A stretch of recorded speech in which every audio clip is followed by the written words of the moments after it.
कथा दे कथा रखिले महामहिम राष्ट्रपति।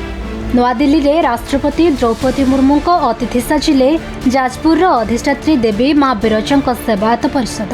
चलित वर्ष फेब्रुआरी 3 तारिख में महामहिम राष्ट्रपति द्रौपदी मुर्मू ओडिशा गस्तरे आसी जाजपुर रे माँ बिरजा दर्शन करथिले। माँ बिरजा दर्शन सारिबा परे नाभिकयारे पितृपुरुषों उद्देश्य पिंडदान करथिले।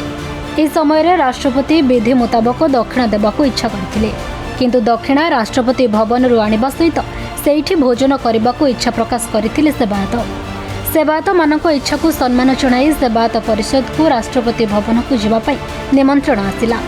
गत कालीठारू सेवायत परिषद सभापति देवी प्रसाद पाणी नेतृत्व में सदस्य माने राष्ट्रपति भवन में पहुंची।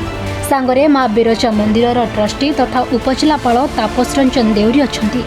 सेठरे महामहिम राष्ट्रपति द्रौपदी मुर्मू को साक्षात करी विभिन्न विषय रे आलोचना मध्य करा जायछि। जय माँ बिरजा। भारतर महामहिम राष्ट्रपति गत फेब्रुआरी मास 3 तारिख में बिरजा मंदिर नाभिका को श्राद्ध जाइए। सेठी महामहिम किसी दक्षिणार व्यवस्था आम करते दक्षिणा नबू आम राष्ट्रपति भवन नबू। यदि ब्राह्मण भोजन करवा राष्ट्रपति भवन आम करूँ। तेणु महामहिम आम कथा को मन रखी दीर्घ 2 मास कार्य व्यवस्था दृष्टि समय दे पार थे। 2 मास पर जाजपुर जिलापाल को अवगत करते, जिलापाल उपजिलापाल को अवगत करते। उपजिलापाल जे रही आम बिरजा मंदिर मैनेजर आमको अवगत कलापर आम आज आसी राष्ट्र महामहिम बासभवन पहुंचीलु। स्वतंत्र आतिथ्य ये ग्रहण कलु। आम रहा खाଇବା पर्यंत व्यवस्था सरला अपराह 4टार महामहिम पाखक साक्षात जाइलु। प्रथम महामहिम साक्षात कले, कोड़ातन दे स्वागत कले, गोटे सुंदर उपहार दीर्घ समय धरी आम सहित आलोचना कले।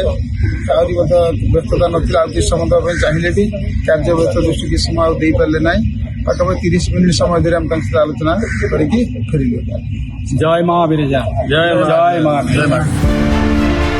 जाजपुर कृष्णचंद्र नायक रिपोर्ट, खबर ओडिशा।